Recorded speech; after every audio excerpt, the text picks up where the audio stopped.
નમસ્કાર રાજસ્થાની બુલેટિનમાં થારો ઘણો ઘણો સ્વાગત। सबसे पहली नजर हेडलाइंस माथे। प्रधानमंत्री नरेंद्र मोदी मुंबई में world audio visual and entertainment summit waves रो कर्या उद्घाटन। कया वेव्स के जरिया शू ग्लोबल टेलेंट और ग्लोबल इकोसिस्टम री राखी जा रही है नींव।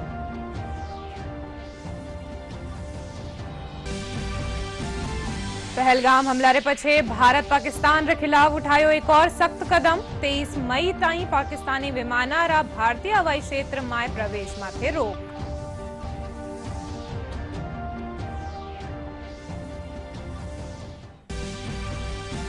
लोकसभा अध्यक्ष ओम बिरला कोटा में रेलवे परियोजना वाली प्रगति री कीनी समीक्षा। यात्री वारी सुरक्षा ने ध्यान में राखता थका निर्माण कामा ने समय माथे पूरा करवा दीना निर्देश।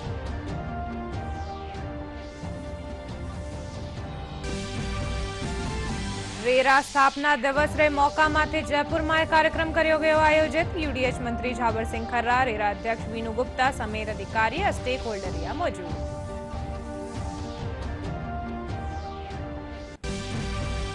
और जयपुर में आज आईपीएल मैच राजस्थान रॉयल्स और मुंबई इंडियंस रे बीच दोनों टीम रे बीच कड़ो मुकाबलो वाली उम्मीद।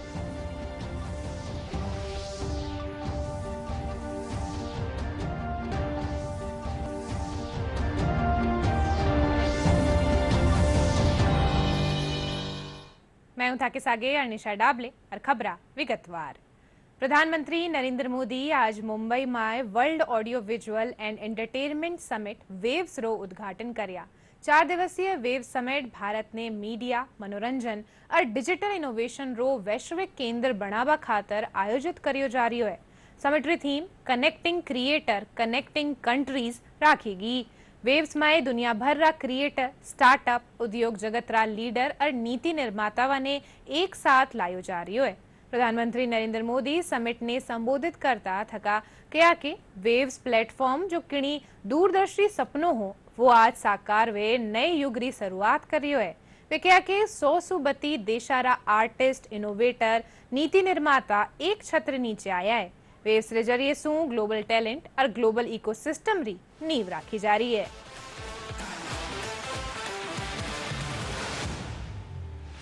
प्रधानमंत्री नरेंद्र मोदी ने मुंबई में विश्व ऑडियो विजुअल और मनोरंजन शिखर सम्मेलन यानी वेव्स का उद्घाटन किया। 4 दिवसीय world audio visual and entertainment summit Bharat को मीडिया, मनोरंजन और डिजिटल इनोवेशन का वैश्विक केंद्र बनाने के लिए आयोजित किया जा रहा है। इसकी theme connecting creators connecting countries पर आधारित है, जिसमें दुनिया भर के क्रिएटर्स, स्टार्टअप, उद्योग जगत के लीडर और नीति निर्माताओं को एक साथ लाया जा रहा है। यहां भी कई लोग बैठे जिन्होंने गांधी 150 के समय 2-2, 3-3 मिनट के अपने वीडियोज बनाए थे, गांधी जी के विचारों को आगे बढ़ाया था। भारत और दुनिया भर के क्रिएटिव वर्ल्ड की ताकत मिलकर क्या कमाल कर सकती है, इसकी एक झलक हम तब देख चुके हैं। आज उसी समय की कल्पना हकीकत बनकर वेव्स के रूप में जमीन पर उतरी है। साथियों, जैसे नया सूरज उगते ही आकाश को रंग देता है, वैसे ही ये समिट अपने पहले पल से ही चमकने लगी है। स्क्रीन माइक्रो होती जा रही है, पर मैसेज मेगा होता जा रहा है। आजकल भारत का खाना विश्व की पसंद बनता जा रहा है। मुझे विश्वास है कि आने वाले दिनों में भारत का गाना भी विश्व की पहचान बनेगा। साथियों, भारत की क्रिएटिव इकोनॉमी आने वाले वर्षों में जीडीपी में अपना योगदान और बढ़ा सकती है। आज Bharat film production, digital content, gaming, fashion और म्यूजिक का ग्लोबल हब बन रहा है। लाइव कंसर्ट से जुड़ी इंडस्ट्री के लिए अनेक संभावनाएं हमारे सामने हैं। आज ग्लोबल एनिमेशन मार्केट का साइज $430 बिलियन से ज्यादा का है। अनुमान है कि अगले 10 सालों में ये डबल हो सकता है। ये भारत की एनिमेशन और ग्राफिक इंडस्ट्री के लिए बहुत बड़ा अवसर है। साथियों, ऑरेंज इकोनॉमी के इस बूम में मैं वेव्स के इस मंच से देश के हर युवा क्रिएटर से कहूंगा, आप चाहे गुवाहाटी के म्यूजिशियन हो, कोची के पॉडकास्टर हो, बेंगलुरु में गेम डिजाइन कर रहे हो या पंजाब में फिल्म बना रहे हैं, आप सभी भारत की इकोनॉमी में एक नई वेव ला रहे हैं।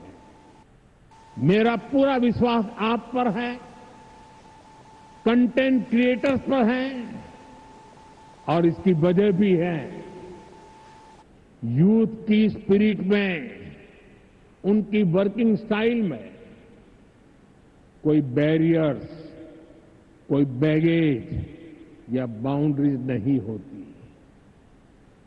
इसलिए आपकी क्रिएटिविटी बिल्कुल फ्री फ्लो करती है। इसमें कोई हेजिटेशन और रिलक्टेंस नहीं होता। मैंने खुद हाल ही में कई यंग क्रिएटर्स से, गेमर्स से और ऐसे ही कई लोगों से पर्सनली इंटरेक्शन किया। सोशल मीडिया पर भी मैं आपकी क्रिएटिविटी को देखता रहता हूं, आपकी एनर्जी को फील करता हूं।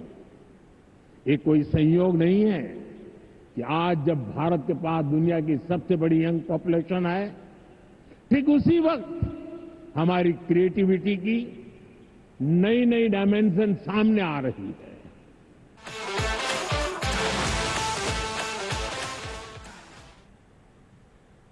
દેશમાં જાતીય જનગણના કરવા બારો ફેસલો लियो गयो है। राजनीतिक मामलारी मंत्रिमंडलीय समिति प्रधानमंत्री नरेंद्र मोदी री अध्यक्षता में या फैसलो कर्यो है।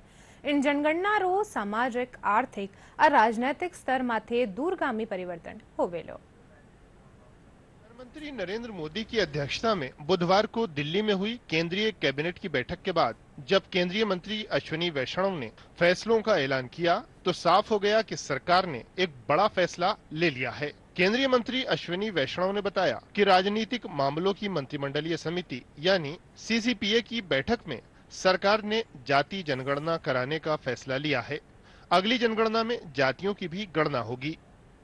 प्रधानमंत्री श्री नरेंद्र मोदी जी के नेतृत्व में राजनीतिक विषयों की कैबिनेट समिति ने यह निर्णय लिया है कि जातियों की गणना को आने वाली जनगणना में सम्मिलित किया जाए। यह इस बात को दर्शाता है कि वर्तमान सरकार देश और समाज के सर्वांगीण हितों और मूल्यों के लिए प्रतिबद्ध है। वैष्णव ने कहा कि जनगणना का विषय संविधान के अनुच्छेद 246 की केंद्रीय सूची के क्रम संख्या 69 पर अंकित है और ये केंद्र का विषय है। हालांकि कई राज्यों ने सर्वे के माध्यम से जातियों की जनगणना की है। जहां कुछ राज्यों में ये कार्य सुचारू रूप से संपन्न हुआ, वहीं कुछ अन्य राज्यों ने राजनीतिक दृष्टि से और गैर पारदर्शी ढंग से सर्वे किया। अश्विनी वैष्णव ने कहा कि कांग्रेस की सरकारों ने जाति जनगणना का विरोध किया। 1947 के बाद से जाति जनगणना नहीं हुई। उन्होंने कहा कि कांग्रेस और इंडी गठबंधन के दलों ने जाति जनगणना के विषय को केवल अपने राजनीतिक लाभ के लिए उपयोग किया। कांग्रेस की सरकारों ने आज तक जाति जनगणना का विरोध किया है। आजादी की बाद की सभी जनगणनाओं में जातियों की जनगणना नहीं की गई। वर्ष 2010 में तत्कालीन प्रधानमंत्री दिवंगत डॉक्टर मनमोहन सिंह जी ने लोकसभा में आश्वासन दिया था कि जाति जनगणना पर कैबिनेट में विचार किया जाएगा। इसके बावजूद कांग्रेस की सरकार ने जाति जनगणना के बजाय एक सर्वे कराना ही उचित समझा। दरअसल जातिगत जनगणना का मतलब है कि जब देश में जनगणना की जाए उस दौरान लोगों से उनकी जाति भी पूछी जाए। सीधे शब्दों में कहें तो जाति के आधार पर लोगों की गणना करना ही जातीय जनगणना है। इससे समाज आर्थिक और सामाजिक दृष्टि से मजबूत होगा और देश की भी निर्बाध प्रगति होती रहेगी। કેન્દ્ર સરકાર કાનીસું જાતીય જનગણના કરાવવાવાળા ફેસલારો રાજસ્થાનમાં સ્વાગત કર્યો जा रह्यो है। राज्य का विधि और न्याय मंत्री जोगाराम पटेल कहा कि जातीय जनगणना सु समाज रा हर वर्ग रो समग्र विकास सुनिश्चित होवेलो और सरकार वना खातर हितकारी योजना बना सकेली।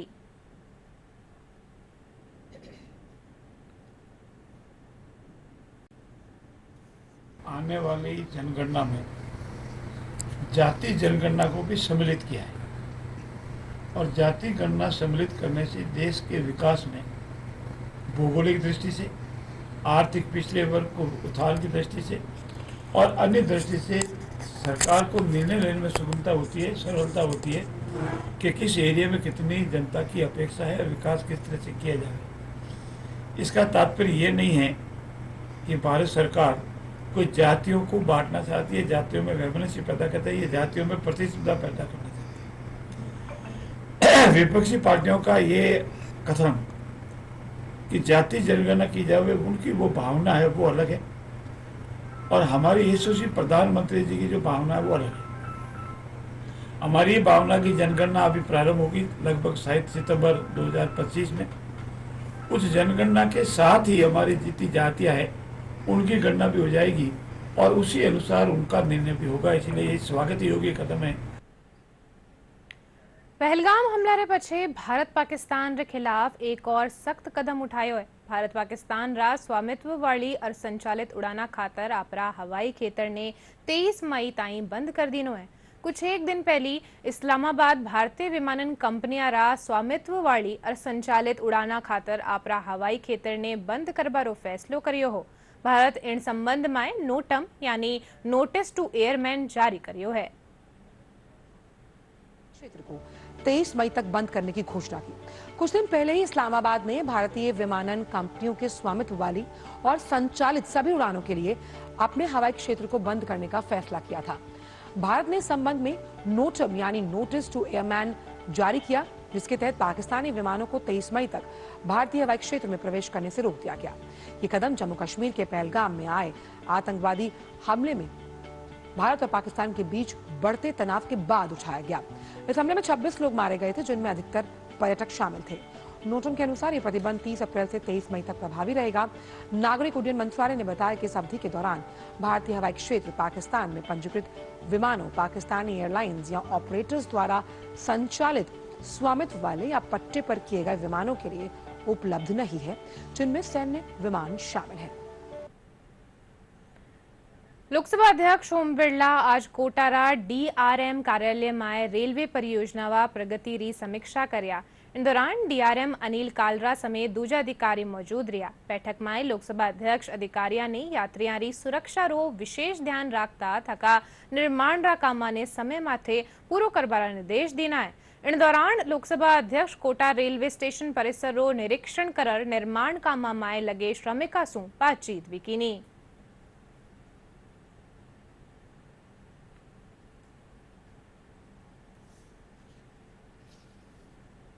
तो हर परिस्थिति में काम कर भारत के नवनिर्माण में बहुत बड़ा योगदान दे रहे हैं और यही कारण है कि आज भारत नवनिर्माण की दिशा में आगे बढ़ रहा है। कोटा का रेलवे स्टेशन और डकनिया का रेलवे स्टेशन जो आने वाले समय में नए कोटा रेलवे स्टेशन के नाम से पुकारा जाएगा, इन दोनों रेलवे स्टेशनों पर आधारभूत ढांचे विकास के साथ यात्री सुविधाओं के विस्तार की और यात्रियों को पूरी सुविधा मिले। दूर दराज से गांव से आने वाले गरीब व्यक्तियों को भी रेलवे स्टेशन पर पर्याप्त सुविधाएं मिले, उनकी बैठने की सुविधा हो, पीने की पानी की सुविधा हो, उनके विश्राम गृह हो, ताकि उनको यात्रियों को कोई असुविधा नहीं हो। आने वाले समय में 350 करोड़ की लागत से कोटा के दोनों रेलवे स्टेशन तैयार हो जाएंगे। जुलाई में नए कोटा का रेलवे स्टेशन तैयार हो जाएगा और जनवरी 26 में कोटा का रेलवे स्टेशन तैयार हो जाएगा। इसी के साथ रेलवे स्टेशन के साथ जो बाहर का सर्कुलेटिंग इलाका है, जहां पर आने जाने की बहुत व्यवस्था रहती है, उसके लिए भी केडीए और रेलवे विभाग मिलकर प्लान बनाएगा ताकि आने वाले यात्रियों को भी ट्रैफिक की असुविधा नहीं हो और वह ठीक समय पर रेलवे स्टेशन पर पहुंच जाएं। इसकी भी योजना बनाई गई। રેરા સ્થાપના દિવસે મોકા માથે આજ સ્વાયત્ત શાસન વિભાગ કાનીસુ જયપુરમાં કાર્યક્રમ આયોજિત કર્યો ગયો, જેમાં यूडीएच मंत्री झाबरसिंह खर्रा, रेरारी अध्यक्ष वीनू गुप्ता, प्रमुख शासन सचिव यूडीएच वैभव गालरिया समेत स्टेक होल्डर मौजूद रहा। कार्यक्रम के दौरान रेरा 2.0 वेबसाइट री लॉन्चिंग करी गई। इनके साथ ही कई सत्रारू आयोजन भी कर्यो गयो। इन मौका माथे यूडीएच मंत्री झाबरसिंह खर्रा कहा कि सरकार कानीसु जरूरतमंद लोगारा हिता खातर नियम में बदलाव कर्यो जावे है। दूर करवा कर रेरा को एक प्रभावशाली संस्थान के रूप में जो सभी के हितों की रक्षा भी करेगी और जो कोई उसके अंतर्गत उल्लंघन करके अपराध करेगा उसके खिलाफ यथोचित कार्रवाई करने का अधिकार है। हमने नए बिल्डिंग बायलॉज को प्रकाशित किया है और हमारी सरकार का ये मानना है कि समय के साथ हर नियम कायदे में आवश्यकता के अनुसार बदलाव होते रहने चाहिए और उसी के अंतर्गत हमने नए बिल्डिंग बायलॉज को प्रकाशित किया है। और उसमें भी अगर समय समय पर हमें कहीं कोई ऐसा सकारात्मक सुझाव आएगा कि ये सुधार करने से आम जन को और ज़्यादा फायदा हो सकता है तो हम उसके लिए भी सदैव तैयार है। तो 1 मई हर साल रेरा दिवस के रूप में जाना जाता है, लेकिन हाँ ये बात सही है कि इस प्रकार का एक आयोजन जिसमें कि हम सारे स्टेक होल्डर्स को साथ लेके बात करें वो आज पहली बार किया गया है। और जो मुख्य मुद्दे मैंने डेवलपर्स और आर्किटेक्ट्स और यूएलबीज़ के सामने रखे हैं उसमें यही बात है कि कैसे हम सब मिलके ऐसे काम करें कि राजस्थान का जो रियल एस्टेट सेक्टर है वो भी बहुत अच्छे से ग्रो करे और साथ ही जो हमारे होम बायर्स हैं उनके भी हितों की समुचित रक्षा हो सके। प्रधानमंत्री उज्ज्वला योजना 9 बरस पूरा कर लिया है। इन दौरान करीब 10.5 करोड़ परिवारों ने इन योजना के जरिए एलपीजी कनेक्शन पुग्या जा चुका है। इन योजना सु न केवल महिलाओं ने धुआं सु मुक्ति मिली है बल्कि बीमारियां सु भी छुटकारो मिलियो है। 9 साल में उज्ज्वला योजना रो सफर किन तरह रिया आओ देखा इन खास रिपोर्ट में। 1 मई 2016 उत्तर प्रदेश का बलिया जिला। प्रधानमंत्री नरेंद्र मोदी ने महिला सशक्तिकरण की दिशा में एक नए अध्याय का शंखनाद किया। प्रधानमंत्री उज्ज्वला योजना की शुरुआत की। प्रधानमंत्री ने उन गरीब महिलाओं के दर्द को जाना जो पीढ़ियों से चूल्हों पर खाना बनाने को मजबूर थी। खाना बनाते वक्त रोजाना धुओं को पीना और श्वास जैसी बीमारियों को दावत देना जीवन शैली का हिस्सा थी। उसे पता भी था कि ये धुआं उनके फेफड़ों को कमजोर कर रहा है, लेकिन सामने परिवार की परवरिश और बच्चों की भूख मिटाना था। उन धुओं के साथ जीती जा रही थी। आज लकड़ी के कारण जो खर्चा होता है इस रसोई गैस से खर्चा भी कम होने वाला है।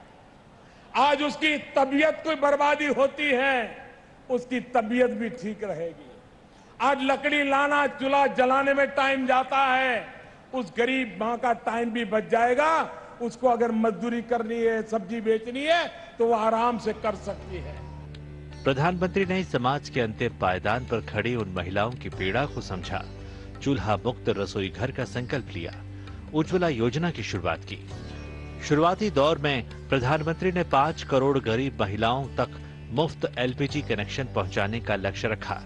धुआं मुक्त रसोई की दिशा में महिलाओं की मांग के आगे लक्ष्य बढ़ाकर 8 करोड़ तक पहुंचा दिया गया, जो तय समय से 7 महीने पहले 7 सितंबर 2019 को हासिल कर लिया गया। कारवां यहीं तक नहीं रुका। अंतिम छोर की महिलाओं तक एलपीजी कनेक्शन पहुंचाने के वायदे को सरकार पूरा करने में जुटी रही। आंकड़े इस बात की गवाही देते हैं कि 1 नवंबर 2024 तक देश भर में 10.33 करोड़ परिवारों तक प्रधानमंत्री उज्ज्वला योजना के जरिए गैस चूल्हों तक पहुंचाई जा चुकी है। मोदी की तरफ से गैस मिला, धुआं नहीं लग रहा, हम लोग को खाना भी बन रहा है। प्रधानमंत्री उज्ज्वला योजना ने 9 साल पूरे किए हैं। 9 सालों में कितना बदला जीवन, कैसे बीमारियों से मिली मुक्ति, ये भले ही विशेषज्ञों के लिए रिसर्च का मुद्दा हो, तल्ख हकीकत है कि गृहिणियों का जीवन बदला है। ये बदलाव के संकेत हैं कि मुरझाए चेहरों पर खुशी है, बदलाव की फहरिस्त लंबी है। आधी आबादी को चूल्हा जलाने के लिए लकड़ी या पारंपरिक खाना पकाने के ईंधनों को इकट्ठा करने के झंझट से मुक्ति मिली है। धीरज कुमार की रिपोर्ट, डीडी न्यूज। सार्वजनिक निर्माण विभाग और तकनीकी शिक्षा निदेशालय कानीसू प्रदेश भर में सड़क गुणवत्ता निरीक्षण यात्रा रो आयोजन करियो जा रही है। यह यात्रा आज जयपुर पुगी। खेतान पॉलिटेक्निक महाविद्यालय में आयोजित समारोह में विभाग रा अभियंतावा ने सम्मानित करियो गयो। सार्वजनिक निर्माण विभाग रा मुख्य अभियंता जसवंत खत्री बतायो कि यात्रा रो मुख्य उद्देश्य विभाग कानीसू निर्मित सड़कारी गुणवत्ता री जांच करवा और वारा रखरखाव रा मूल्यांकन करनो है। या जत्रा विभाग री गुण नियंत्रण इकाई री अगुवाई में निकाली जा रही है। चैत्र प्रतिपदा सु शुरू हुई या यात्रा बुद्ध पूर्णिमा माथे 12 मई ने पूरी होवेली।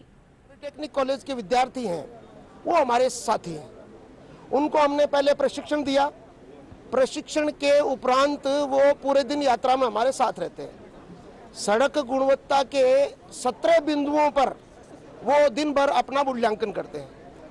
मूल्यांकन करने के बाद सायंकाल में सब विभिन्न जिले के सब सड़कों पे गए हुए सारे ये हमारे युवा अभियंता है, शाम को आकर के अपनी रिपोर्ट देते हैं। उस रिपोर्टों के आधार पर हम जिस सड़क की गुणवत्ता का मूल्यांकन हुआ है, उस मूल्यांकन के आधार पर सड़कों में जिन जिन बिंदुओं पर गुणवत्ता में थोड़ी कसर है, थोड़ी कमी है, उनको हम रेखांकित करते हैं। और रेखांकित करने के बाद मुख्यालय से संबंधित संवेदक को, संबंधित अभियंताओं को एक पत्र जारी किया जा रहा है। तो ये कुल मिलाकर के सड़क निर्माण में प्रामाणिकता, पारदर्शिता, मितव्यता, दायित्वबोध और शुचिता का भाव जगाने के लिए एक जन जागरण यात्रा है।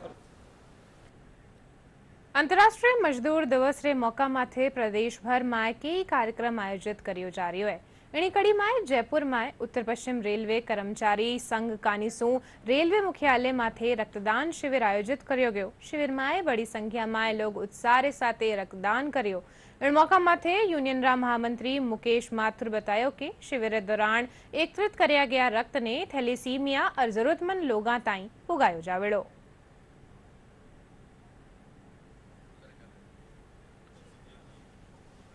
अंतर्राष्ट्रीय मजदूर दिवस के अवसर पर आज रक्तदान शिविर का आयोजन किया है। लगातार लोगों में जोश बना हुआ है।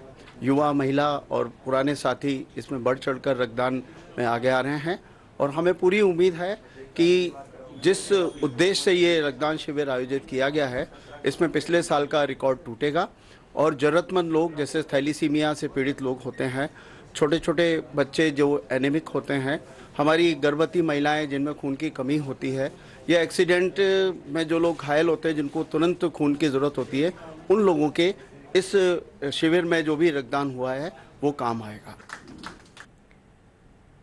पाली में परिंडा अभियान रे तहत स्काउट और गाइड कानीसू वेस्ट मटका सु तैयार करिया गया परिंडा लगाया गया। इनकी शुरुआत जिला कलेक्टर कार्यालय सु करी गई। स्काउट और गाइड रा सीओ गोविंद मीणा बताया कि इन पहल सु पक्षिया ने पीबारा पानी रे साथे बैठवा और छाया भी मिल सकेली।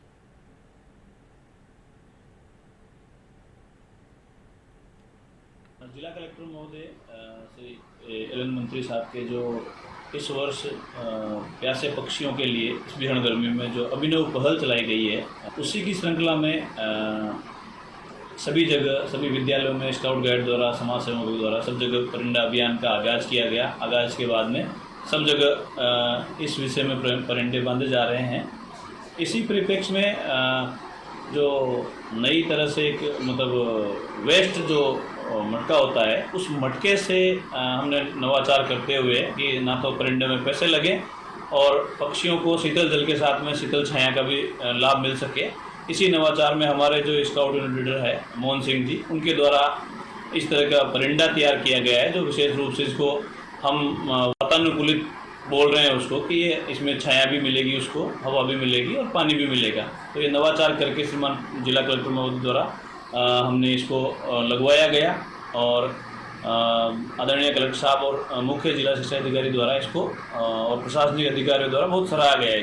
पुराने घर के पुराने मटकों को यूज़ में लिया, इसकी सफाई करी और बाहर से अंदर सफाई करने के बाद इसको इस तरह ग्राइंडर में इस तरह काटा कि भाई पक्षी इसमें बैठ भी सके और पानी पी सके।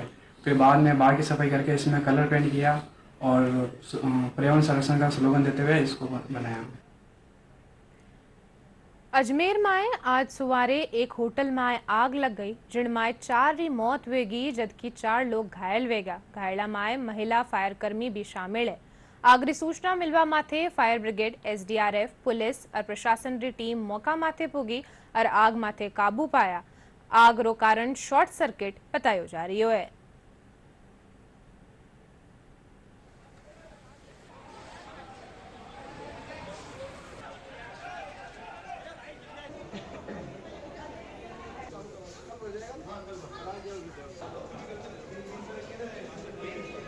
तुरंत हमारी टीम मौके पर पहुंची, एडीएम और हमारी पूरी फायर की टीम ने तुरंत आग पर काबू भी पाया, लेकिन कुछ लोग स्मोक की वजह से और कुछ बर्न की वजह से एडमिट हुए थे।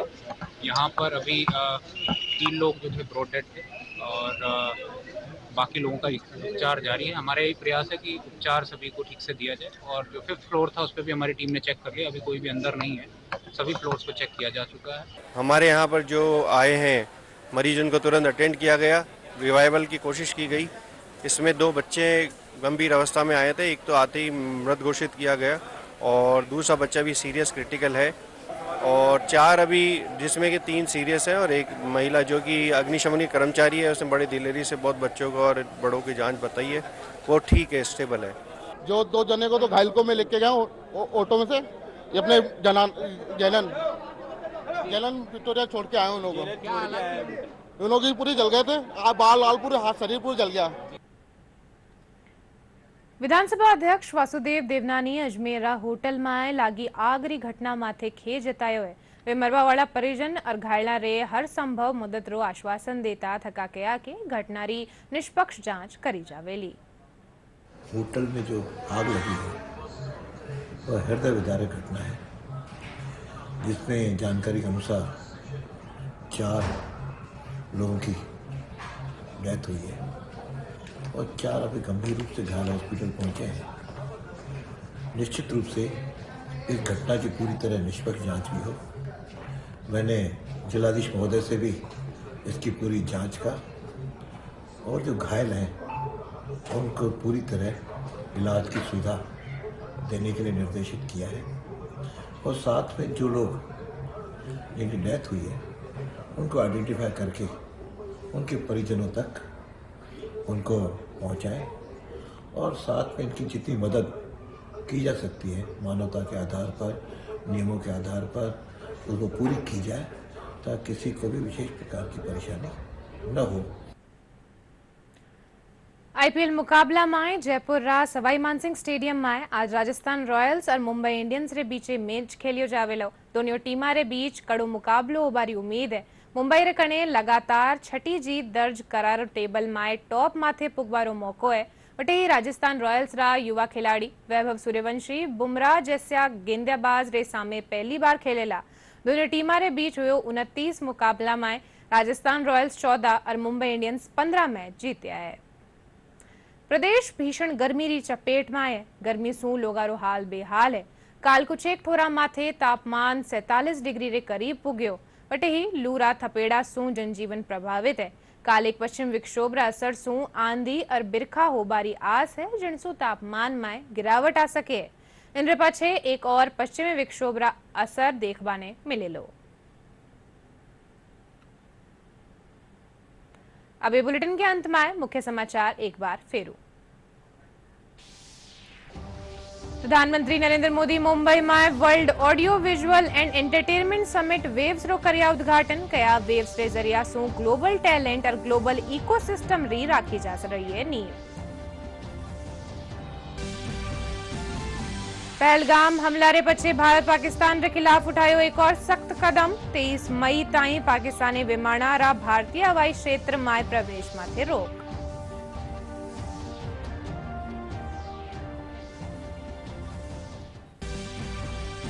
लोकसभा अध्यक्ष ओम बिरला कोटा में रेलवे परियोजना वारी प्रगति री कीनी समीक्षा। यात्री वारी सुरक्षा ने ध्यान में राखता थका निर्माण कामने समय माथे पूरा करबारा दीना निर्देश।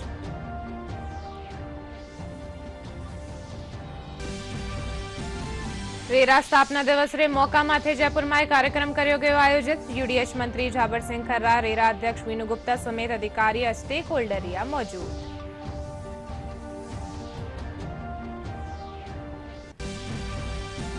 और जयपुर में आज आईपीएल मैच राजस्थान रॉयल्स और मुंबई इंडियंस रे बीच दोनों टीम रे बीच कड़ो मुकाबलो होबारी उम्मीद।